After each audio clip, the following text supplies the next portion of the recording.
하나님께서 오늘 우리에게 선포하시는 말씀은 이사야 19장 18절에서 25절의 말씀입니다.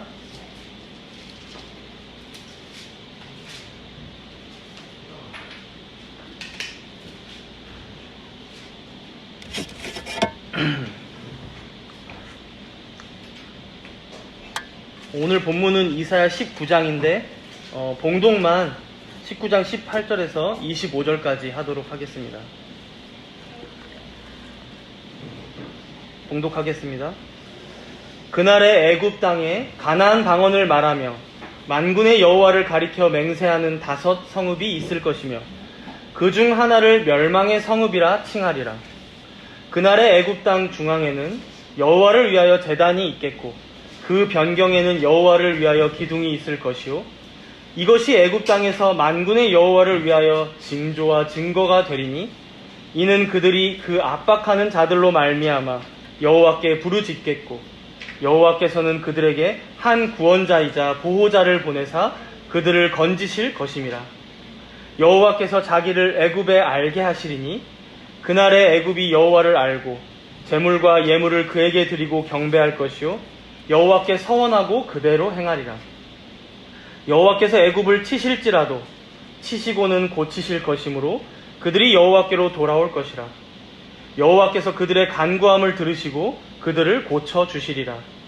그날에 애굽에서 아수르로 통하는 배로가 있어 아수르 사람은 애굽으로 가겠고 애굽 사람은 아수르로 갈 것이며 애굽 사람이 아수르 사람과 함께 경배하리라. 그날에 이스라엘이 애굽 및 아수르와 더불어 셋이 세계 중에 복이 되리니 이는 만군의 여호와께서 복주시며 이르시되 내 백성 애굽이여 내 손으로 지은 아수르여 나의 기업 이스라엘이여 복이 있을지어다 하실 것임이라. 아멘.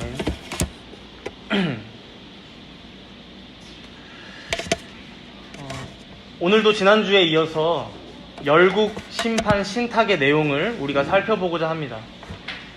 이사야서 13장부터 23장까지의 내용을 보면 총 10개에 대한 하나님의 심판이 예언되어 있고 이제 이 부분을 열국 심판 신탁이라고 이제 한 단락이라고 제가 말씀을 드렸었어요.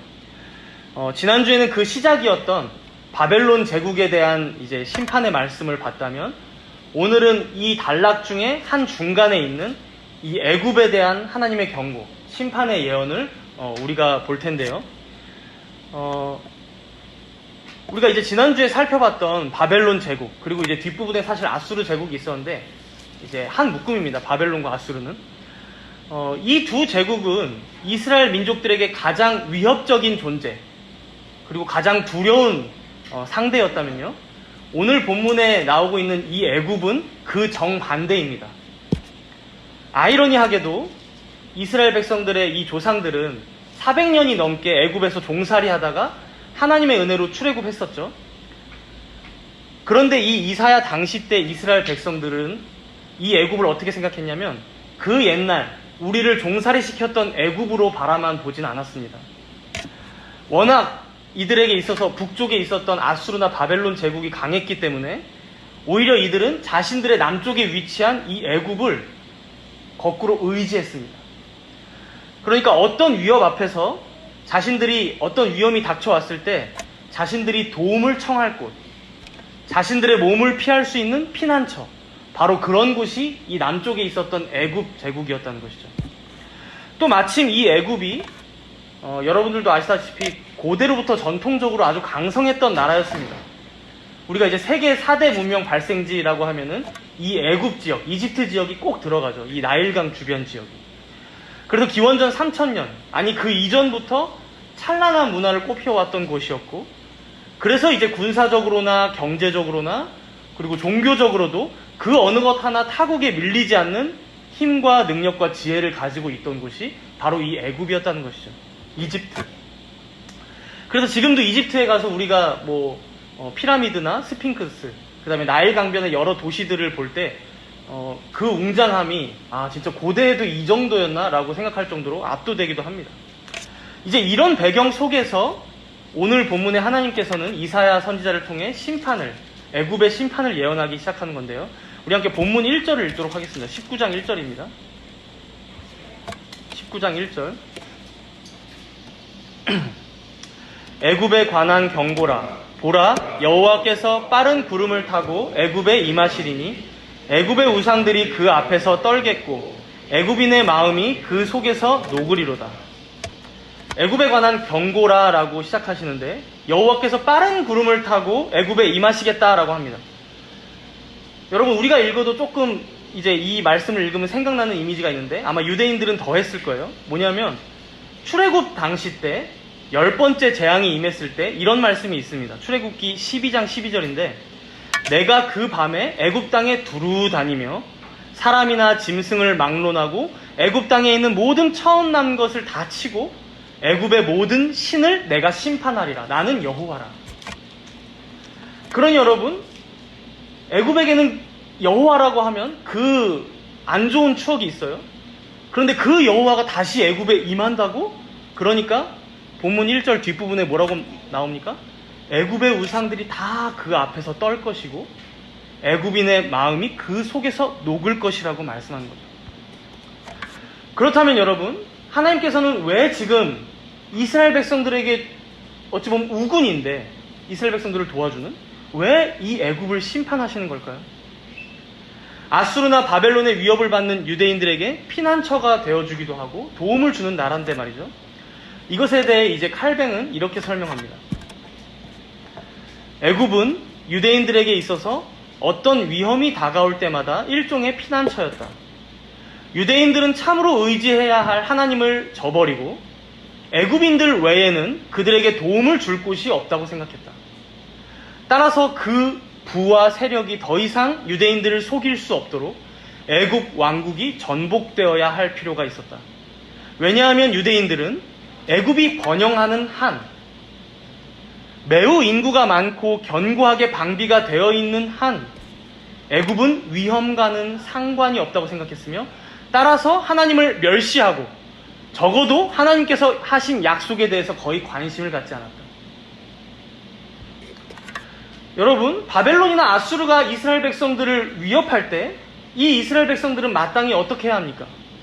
하나님을 더욱더 의지하고 하나님께 더욱더 부르짖고 하나님께 도움을 청하고 은혜를 구했어야 마땅했습니다.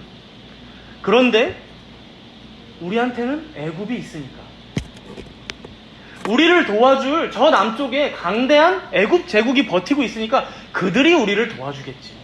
그러면서 하나님보다 더 그들을 의지하고 하나님 말씀에 순종하기보다 그들의 말을 더 듣고 따르려 했다는 것이죠.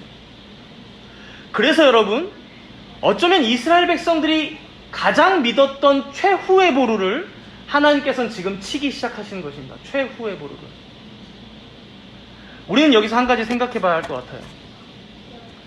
여러분들이 인생을 살아가면서 가장 믿고 가장 의지하는 대상은 무엇입니까? 사람마다 다 다를 거예요, 당연히. 어떤 사람은 주변에 사람이 될 수도 있을 거예요. 부모님이든 혹은 배우자든 내 남편이나 아내든 혹은 내 연인이든 혹은 내 친구든, 혹은 어떤 사람들은 자신의 능력을 신뢰할 수도 있을 것 같아요. 난 어디 데려다 놔도 살 수 있어. 난 똑똑하니까, 난 부지런하니까, 난 성실하니까, 나는 수완이 좋으니까 어떻게든 살아가겠지. 혹은 물질이 될 수도 있을 것 같아요. 난 통장에 돈이 이만큼 있으니까, 난 주식이 많으니까, 난 집이 있으니까, 난 보험 들어놓은 거 많으니까, 나는 부모님께 물려받을 유산이 많으니까. 혹시 우리에게도 하나님보다 더 내가 믿고 신뢰하고 있는 것이 무엇이 있는지 우리는 성찰해봐야 한다는 것이죠. 지금 하나님께서는 이스라엘 민족이 믿고 있던 그 최후의 보루, 우리에겐 애굽만 있으면 돼. 하나님은 없어도 돼. 사실은 없어도 돼. 하는 바로 그것을 심판하고 계신다는 사실을 여러분 주목하셔야 합니다. 사실 이런 경험은 여러분들 인생 그래도 20년 이상 살아오셨기 때문에 대부분, 우리 신주원 어린이랑 감율 어린이는 앞으로 경험하게 되겠지만 아마 인생에서 한 번쯤 이런 것들은 다 경험하면서 살아갑니다.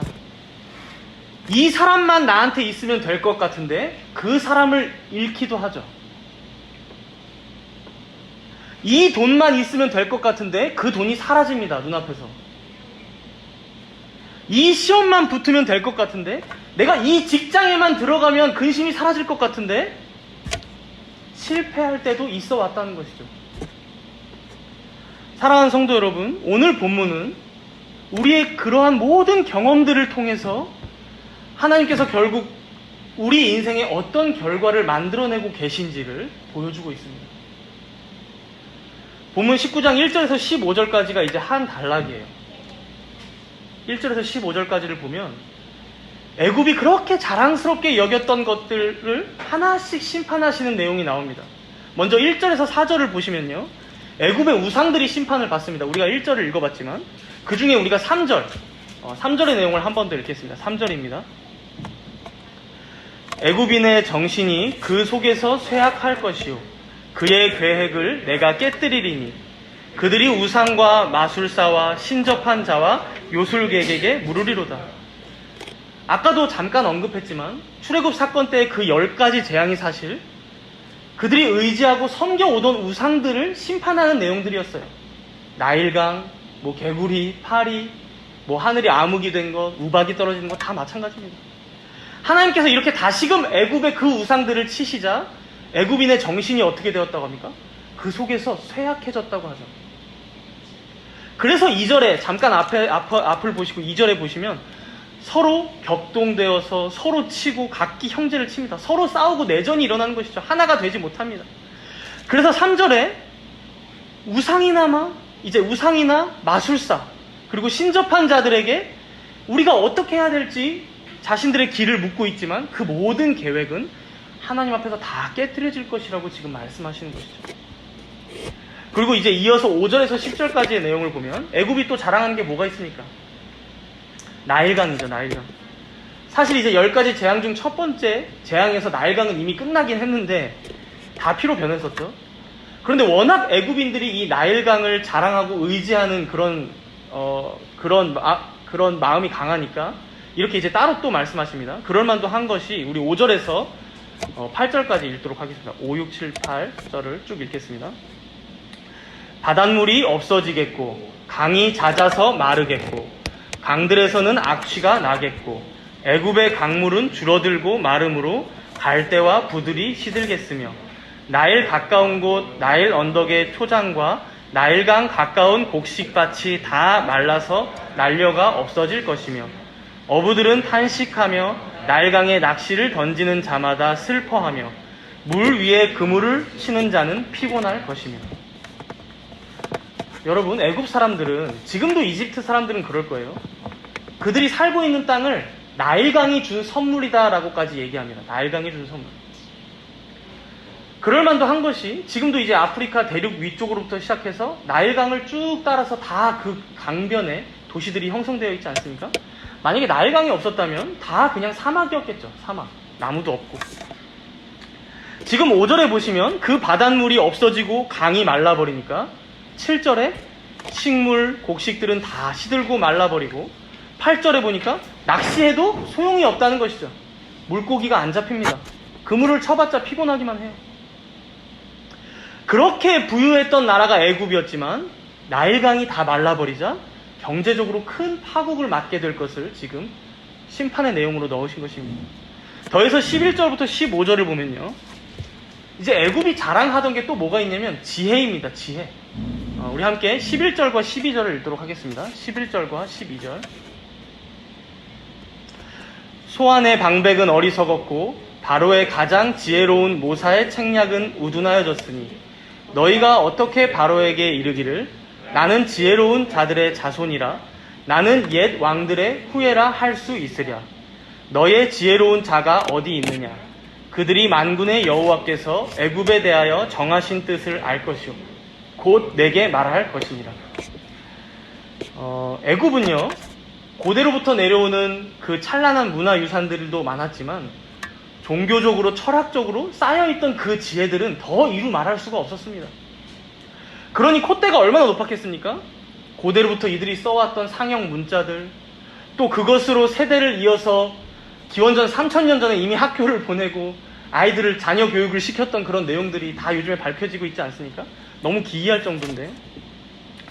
그런데 하나님께서는 애굽의 가장 지혜로운 모사의 책략도 그런 지혜로운 자가 어디 있느냐? 다 우둔하게 하신다는 것입니다. 우둔하게. 자신이 영원전에 작정해 놓은 그 정하신 뜻과 계획 앞에서 너희의 어떤 지혜나 계략이나 모사도 다 소용이 없어지고 어리석어질 것이라고 말씀합니다. 그래서 이렇게 결론을 내고 있습니다. 15절을 우리 함께 읽겠습니다. 15절. 애굽에서 머리나 꼬리며 종려나무 가지나 갈대나 아무 할 일이 없으리라. 머리든 꼬리든, 즉 지위가 높은 자든 낮은 자든 돈이 많든 적든 혹은 어떤 방법으로도 이 하나님의 심판은 해결하지 못할 거야. 더 이상 너희들에겐 답이 없을 거야 라고 말씀하시는 거예요. 너희들이 할 일은 없다. 하나님의 심판 앞에서 결국 인생들은 한계만 경험할 뿐이다 라는 결론을 내고 계신 것이죠. 여러분, 애굽은 자랑할 내용이 참 많았던 나라였습니다. 우리가 지금도 봤지만 그들이 오래도록 섬겨왔던 수많은 우상들, 또 나일강을 통해서 이루어왔던 그 부강함, 고대로부터 이어져 내려왔던 그 지혜나 문화의 유산들, 그러나 그 모든 것들을 너희가 가졌다 할지라도 그것들이 궁극적으로 너희들을 구원해주지 못한다는 것을 깨달으라고 하나님께서는 말씀하고 계신 거예요. 그리고 이 내용을 통해서 하나님께서는 지금 이스라엘 백성들에게도 알려주시는 거예요. 너 애굽이 결국 이런 한계 속에서 애굽도 살아가는데 너희들 계속해서 애굽을 의지하고 살아갈 것이냐라는 거죠. 결국 애굽 이들은 자신들조차도 구원하지 못하는 자들인데 이들에게 무엇을 더 바라냐는 거예요. 그리고 바로 이것이 하나님께서 오늘 본문을 통해 우리들에게 던지시는 질문입니다. 너희가 의지하고 있는 것, 너희가 신뢰하고 있는 것, 그것들이 진정으로 너희 인생을 행복하게 해준 적이 있냐? 너희 인생을 궁극적으로 구원할 수 있는 능력이 거기에 있냐?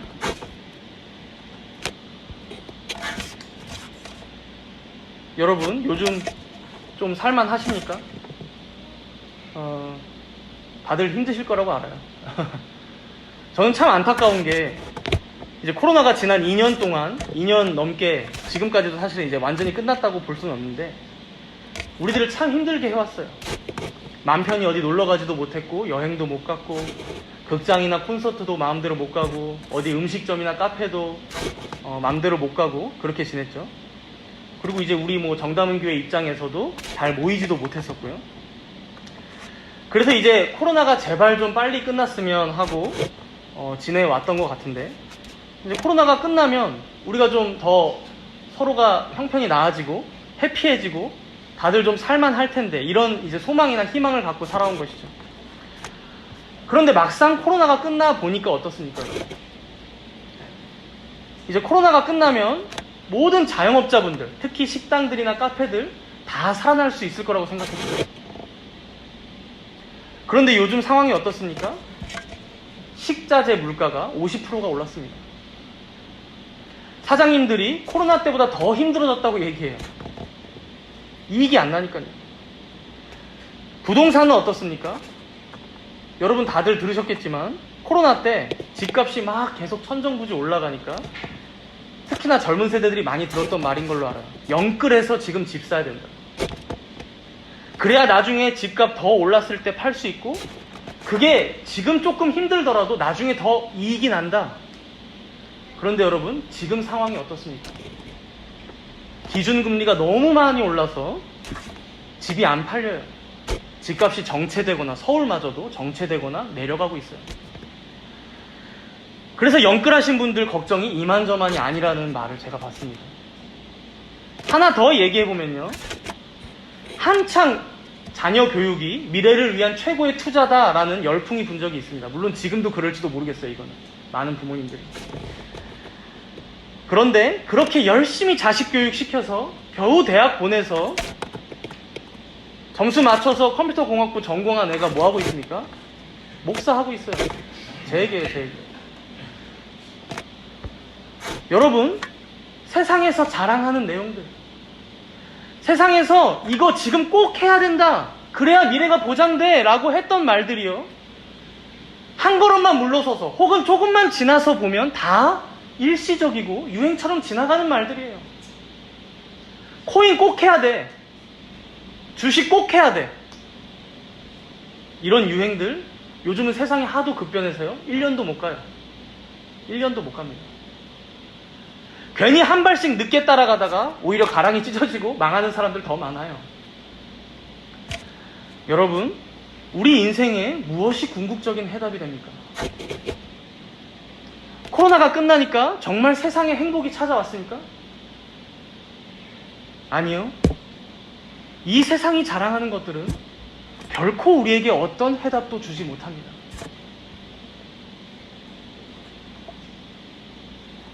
우리를 궁극적으로 구원해내지 못합니다. 그 어떤 것도 우리의 미래를 보장해주지 않습니다. 사랑하는 성도 여러분, 사막에 강을 내시는 분이 누구십니까? 사람에게 일용할 양식을 매일 허락하시며 지혜를 허락하고 계신 분이 누구십니까? 친히 만민에게 생명과 호흡과 만물을 주시는 여호와 하나님 한 분밖에 없다는 사실입니다.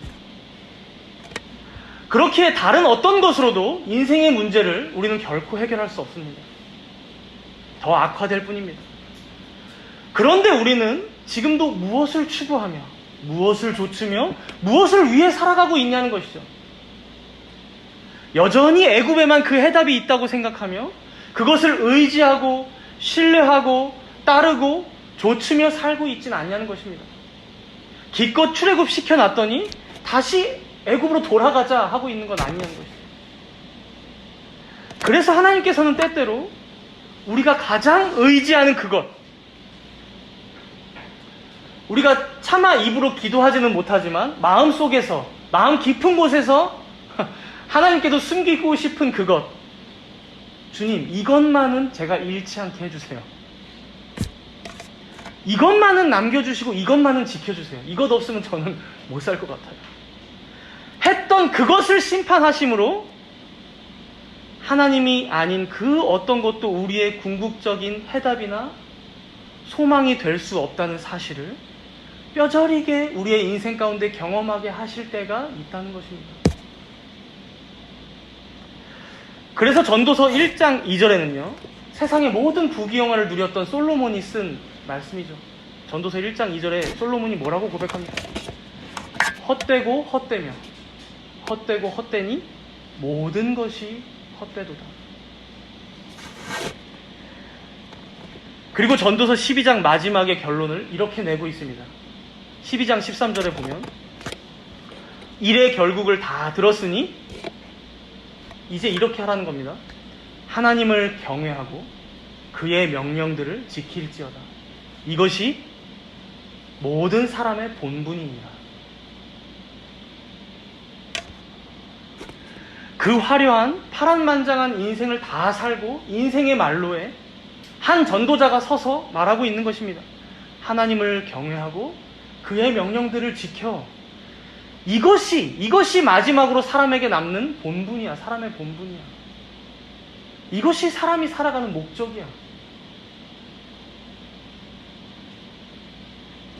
하나님을 알고 그를 경외하는 자로 살아가는 것, 그의 말씀과 명령들을 지키며 살아가는 것, 그렇게 사람의 본분대로 살다가 죽는 것, 어쩌면 이것이 우리 인생에 단 하나 남는 진리일 것입니다. 그래서 오늘 본문에서도 이 애굽을 이렇게 심판하신 뒤에 하나님께서는 결국 이런 열매를 맺고 계십니다. 우리 함께 본문 16절과 17절을 읽겠습니다. 19장 16절과 17절입니다. 그날에 애굽이 부녀와 같을 것이라. 그들이 만군의 여호와께서 흔드시는 손이 그들 위에 흔들림으로 말미암아 떨며 두려워할 것이며 유다의 땅은 애굽의 두려움이 되리니 이는 만군의 여호와께서 애굽에 대하여 정하신 계획으로 말미암음이라. 그 소문을 듣는 자마다 떨리라. 하나님께서 정하신 그 날이 되면, 그날에 그 강성했던, 그 교만했던 애굽이 하나님 앞에서 나의 자랑은 이것입니다 라고 내놓았던 그 애굽이 마치 연약한 부녀자와 같이 두려워하며 떨 것이라고 말씀합니다. 마치 여러분 출애굽 때의 그 사건들을 다 전해 들었던 한 여인이 있었죠. 오늘 우리가 독서 모임 때 나눌 내용이기도 한데, 그 멀리 여리고성에 살고 있던 기생 라합은 그 소문을 듣고 다 두려워서 떨고 있었습니다. 그래서 이스라엘의 정탐꾼들이 여리고성에 왔을 때 그들을 숨겨주고 오히려 자신과 가족들을 살려달라고 간구하죠.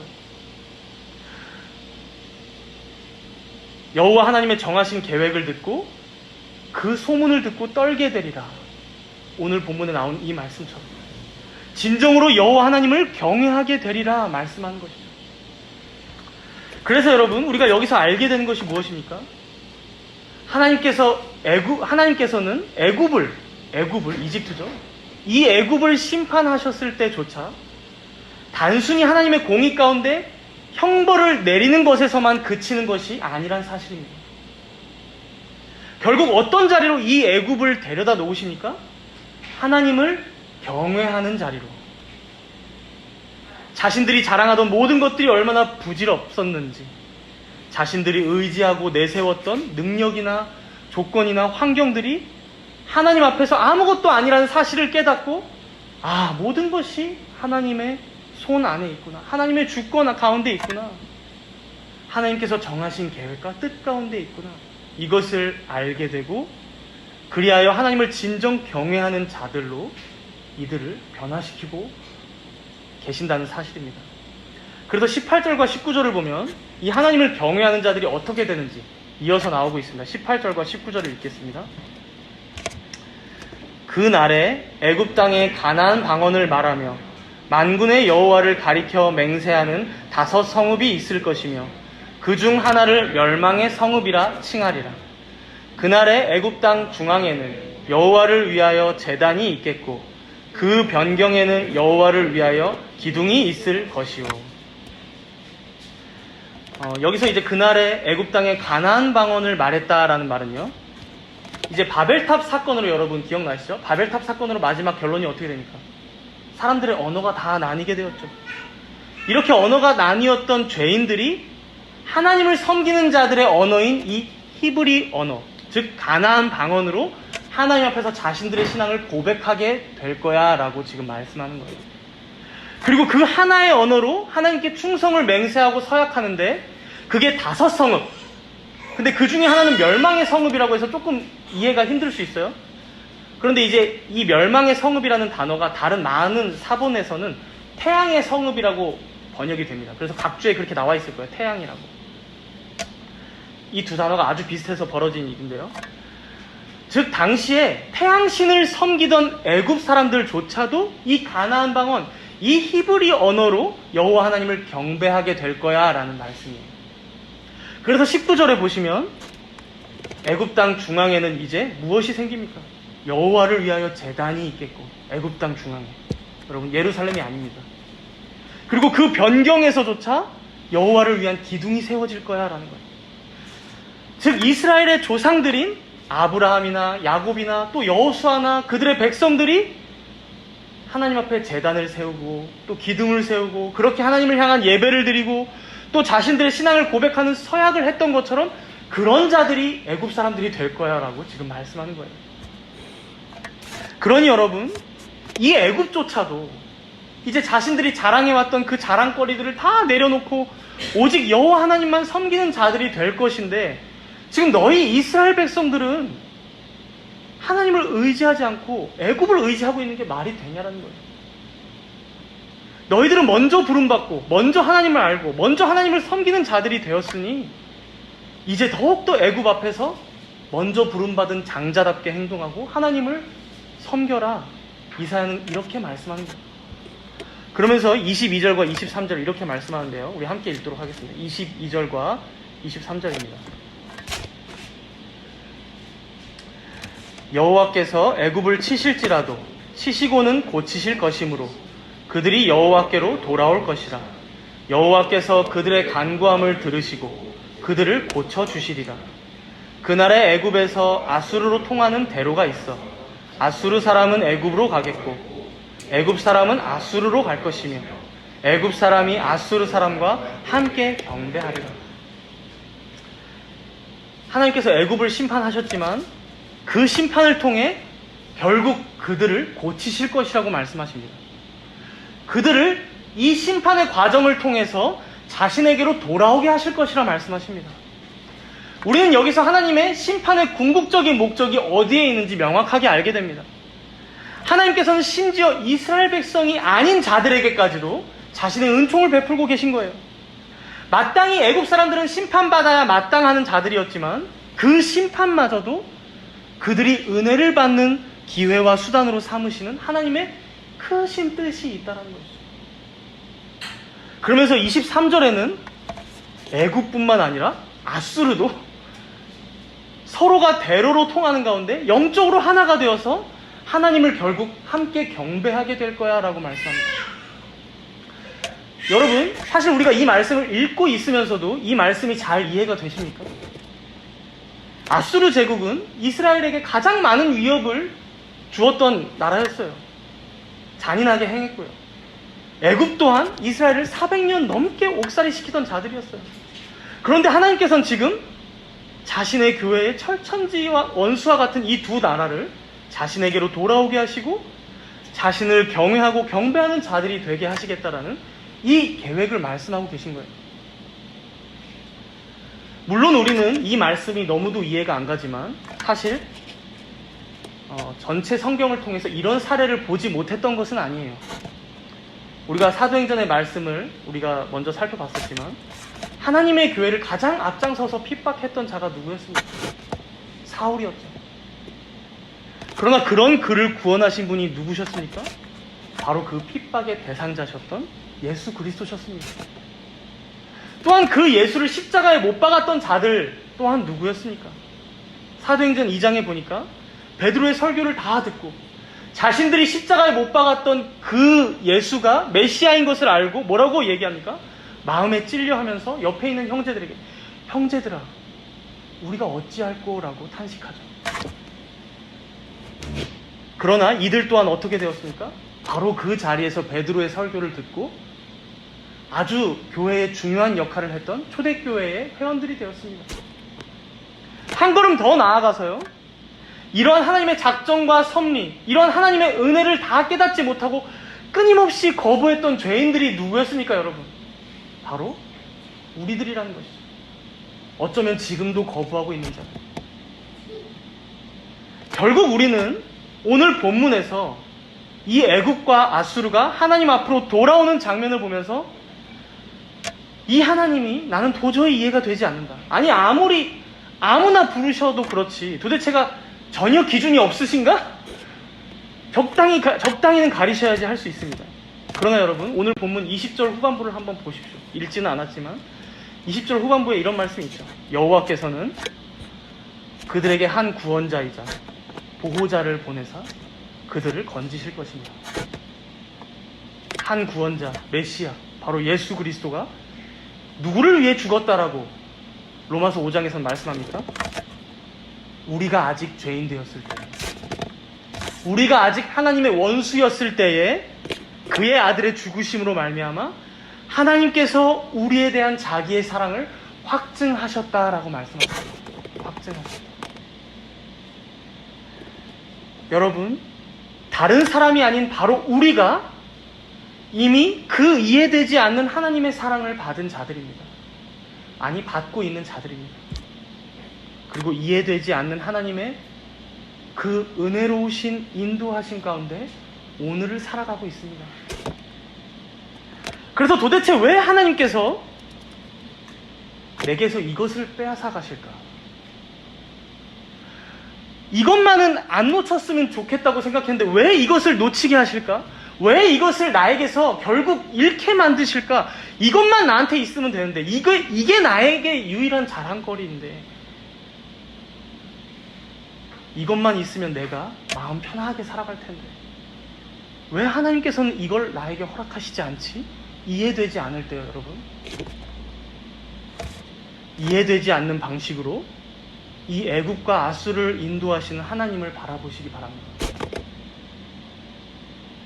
여호와께서 애굽을 치실지라도 치시고는 고치실 것이므로 그들이 여호와께로 돌아올 것이라. 애굽 사람이 아수르 사람과 함께 여호와 하나님을 경배하리라. 하나님의 은혜는 항상 우리의 생각보다 더 큽니다. 하나님의 계획은 항상 우리의 이성의 한계를 뛰어넘습니다. 그렇게 여러분, 우리는 다 이해되지 않을 때에도 그저 하나님을 신뢰하는 것입니다. 그가 정하신 때에 정하신 계획대로 섭리하사 반드시 자신이 택하신 백성들을 돌이키시고 다시금 회복시키실 것을 믿으며 우리는 오늘도 그 하나님을 믿고 의지하고 신뢰하는 것입니다. 그렇게 그에게만 은혜를 간구하는 것입니다. 오늘 본문은 이렇게 마칩니다. 우리 함께 본문 24절과 25절을 읽겠습니다. 24절과 25절입니다.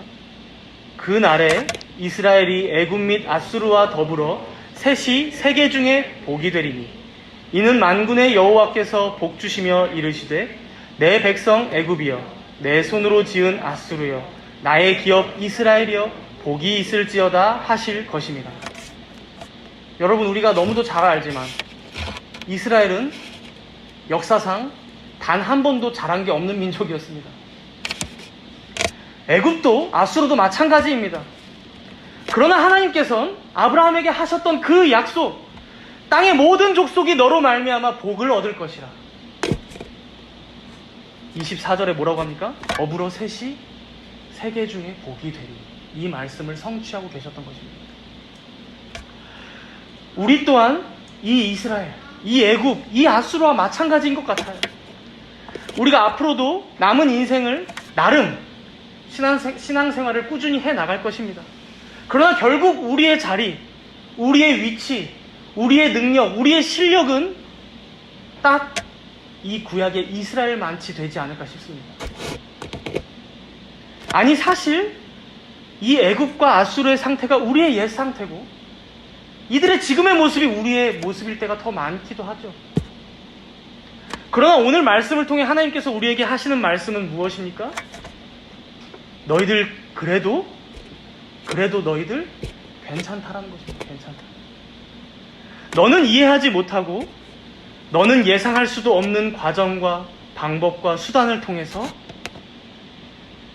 하나님께서는 자신이 부르신 자들을 반드시 온 땅 가운데 복이 되도록 하시겠다라는 말씀입니다. 복이 되도록 하시겠다.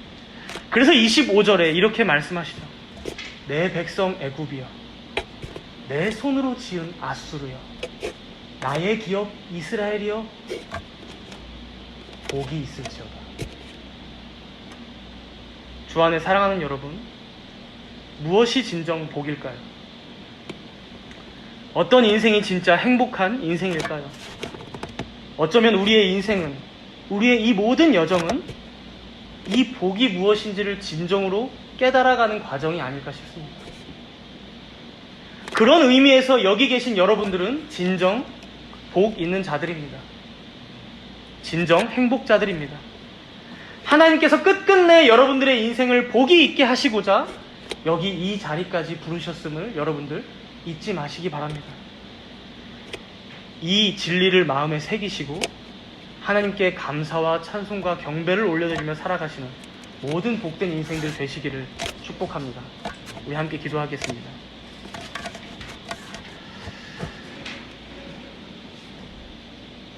주님, 우리는 생수의 근원이신 하나님을 모른 채 하고 끊임없이 나일 강가에 자리를 잡고 서성거리며 세상의 자랑거리들을 뿌리치지 못하며 살아가는 인생들임을 고백합니다. 이런 우리의 욕심들을 다 내려놓고 회개하오니 주여 우리의 죄를 사하여 주옵시고 우리에게 그런 모든 죄와 유혹을 이길 힘을 더하여 주시옵소서.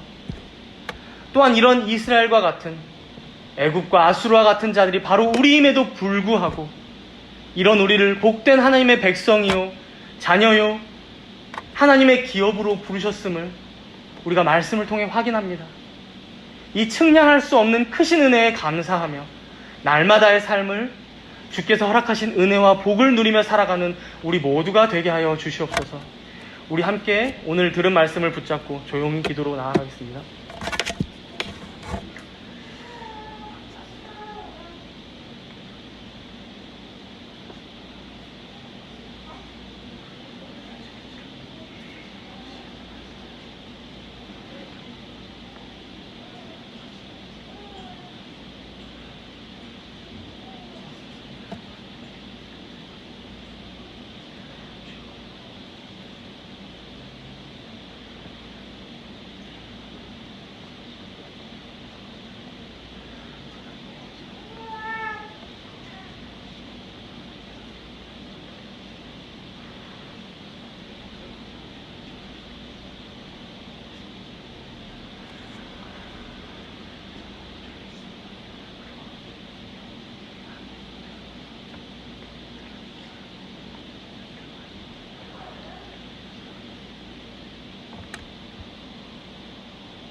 인생은 풀과 같고 그 영화가 들의 꽃과 같으며 바람이 지나가면 다 없어진다고 말씀하신 주님.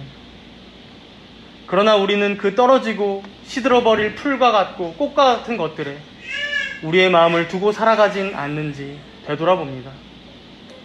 물론 세상을 살아가고자 할 때 우리의 삶을 영위해줄 돈이나 양식이나 또 집, 그리고 건강, 그리고 공부, 자기 개발, 이런 많은 것들이 필요한 줄 압니다. 하오나 주님, 결코 그것들이 우리의 주인이 되거나 우리가 추구하는 전부가 되진 않아야 한다는 것을 우리가 꼭 기억하게 하여 주시옵소서. 그 모든 것들이 필요하지만 그 모든 필요를 우리 주님만이 채워주신다는 사실을 잊지 않게 하여 주시옵소서. 그래서 있으면 좋은 것들이 분명히 많지만 그러나 없다고 해서 우리의 생이 끝난다거나 결코 절망스럽지 않다는 것을 우리가 꼭 기억하게 하여 주시옵소서. 몸은 죽여도 영혼은 죽이지 못하는 자들을 두려워하지 말고 오직 몸과 영혼을 능히 지옥에 멸하실 수 있는 이를 두려워하라고 말씀하셨사오니 오직 하나님만을 경외하는 자로 사람의 본분을 잊지 않고 살아가는 우리 모두가 되게 하여 주시옵소서. 친히 만물 가운데 생명과 호흡을 주시는 교회와 만물의 머리 되신 우리 주 예수 그리스도의 이름으로 기도드리옵나이다. 아멘.